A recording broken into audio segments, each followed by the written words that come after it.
These 5 U.S. weapons would improve Israel's warfighting arsenal.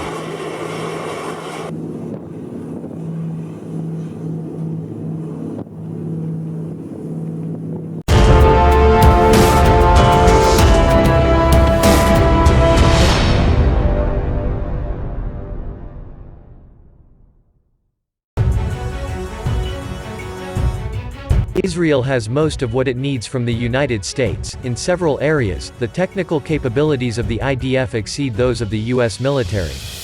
But in some areas the Israelis could take more advantage of U.S. technology. With only a few notable exceptions, Israel can buy whatever it wants from the United States, generally on very generous terms associated with U.S. aid packages. Here are a few U.S. military systems that the Israelis could use.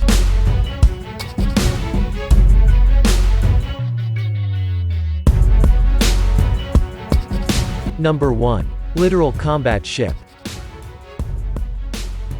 For a long time, the sea arm of the Israeli Defense Force (IDF) has examined the potential for warships somewhat larger than the corvettes that have historically dominated the force. As Israel's maritime security interests increased, the necessity of maintaining the Gaza blockade, and of patrolling offshore energy deposits, this need has become more acute. Over the last decade, the IDF extensively studied the possibility of acquiring heavily modified versions of the U.S. Littoral combat ship design. These would have had significantly different features, mainly making them less modular and more self-sufficient than their American cousins. On paper, the plan made a lot of sense. A high-speed, networked platform would fit in very well with the IDF's operational concept. However, the necessary modifications drove up the cost of the warship, pricing it out of Israel's range. Future changes in the market, or in Israel's perception of need, might well shift the equation, however.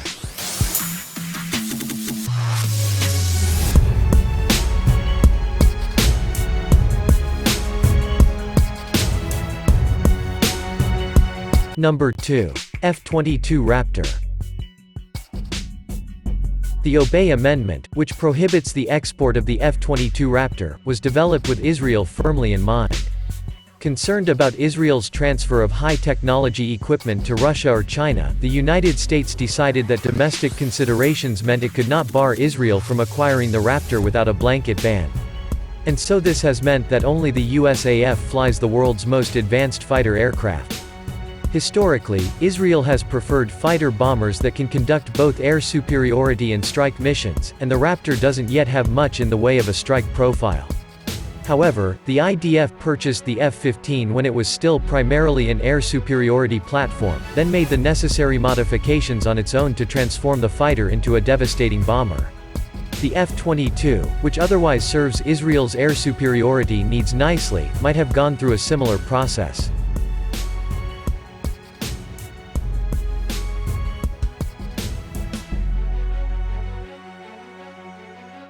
Number 3. Long-range strike bomber. Setting aside the periodic nonsense about Israel acquiring American B-52s, the long-term standoff with Iran has demonstrated that Israel really could use a plausible long-range strike option. While Israeli F-15s and F-16s can, with refueling, reach targets in Iran, the immense distance would put them at a disadvantage as they tried to penetrate defended airspace.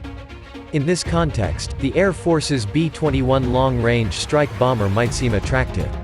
Of course, Israel hasn't operated a strategic bomber since it retired a few B-17 Flying Fortresses in the 1950s. Nevertheless, the perceived need for an option that could penetrate Iranian air defenses and deliver heavy payloads might make the IDF reconsider its commitment to fighter bombers. Whether the United States would ever consider exporting the bomber, which will likely fall under a variety of legal restriction associated with nuclear delivery systems, is a different question entirely.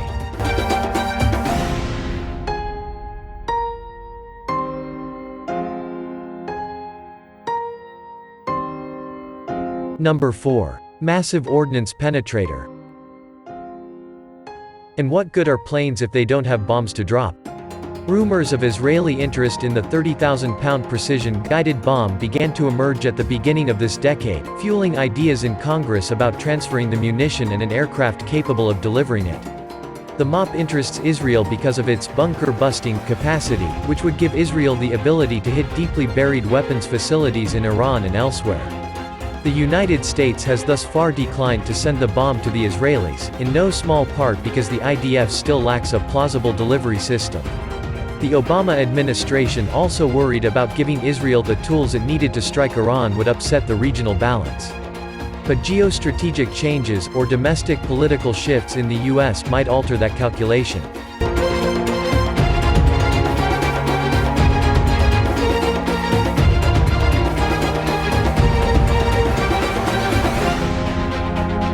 Number 5. Ballistic missile submarine. Israel's submarine force teeters on the very edge of presenting a plausible deterrent. The IDF submarine arm has done excellent work with its group of transferred Dolphin-class subs. However, diesel-electric submarines carrying long-range cruise missiles simply cannot match the performance, endurance, or security of nuclear boats.